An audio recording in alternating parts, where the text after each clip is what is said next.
আসসালামু আলাইকুম। আমাদের আজকে এখন সেটা 100% গ্রেডিং হচ্ছে। তো গ্রেডিং করার সময় প্রত্যেকটা প্যানের মুরগি আলাদা আলাদাভাবে প্যানে রাখা হচ্ছে এবং যে প্যানে যে মুরগি সেই প্যানে সেই মুরগিগুলো দেওয়া হচ্ছে। এই তোরা মুরগি, এটা কয় নম্বর প্যানের মুরগি?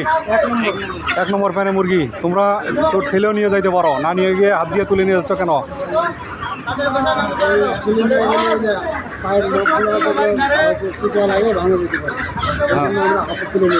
গুড। হ্যাঁ, তোমার যদি মুরগির বক্স যদি ঠেলে নিয়ে যাও স্লাইডের উপর দিয়ে, তাহলে কি হবে যে পাগুলা ওই বক্সের নিচে যে ফুটা আছে, ফুটা দিয়ে পায়ের নখগুলা ভেতরে যাইতে পারে এবং সেখানে ঘষা লেগে কী হতে পারে, ইনজুরি হইতে পারে, তাই না? ইনজুরি হইলে ল্যাম হবে, তাই না? ল্যাম হলে পরে মুরগিটা অসুস্থ হবে এবং কি হবে, মর্টালিটি হতে পারে, তাই না? মুরগিটা আর ভালো থাকলো না। তো সেক্ষেত্রে আমরা কি করতেছি, যে বক্সটা হাতে করে ধরে নিয়ে যাচ্ছি।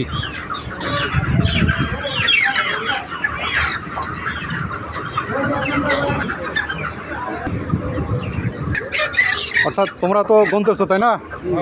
গইনা গইনা মুরগি কী করতেছো, জানে দিচ্ছ। অর্থাৎ প্রত্যেকটা বক্স থেকে কতগুলো করে মুরগি আসলো সেটা গইনা দিয়ে কী করতেছো, খাতায় লিখে রাখতেছো যে এই প্যানে কতটা মুরগি আসলো। তাহলে আমাদের একসাথেই কী হচ্ছে, গ্রেডিং হচ্ছে এবং মুরগি গোনা হচ্ছে, তাই না? আর যদি আমরা শুধু গ্রেডিং করে মুরগি রেখে দিই, পরবর্তীতে আবার গুনতে হয়, তাই না? এতে কী হয়, মুরগির স্ট্রেস ডাবল পড়ে, তাই না?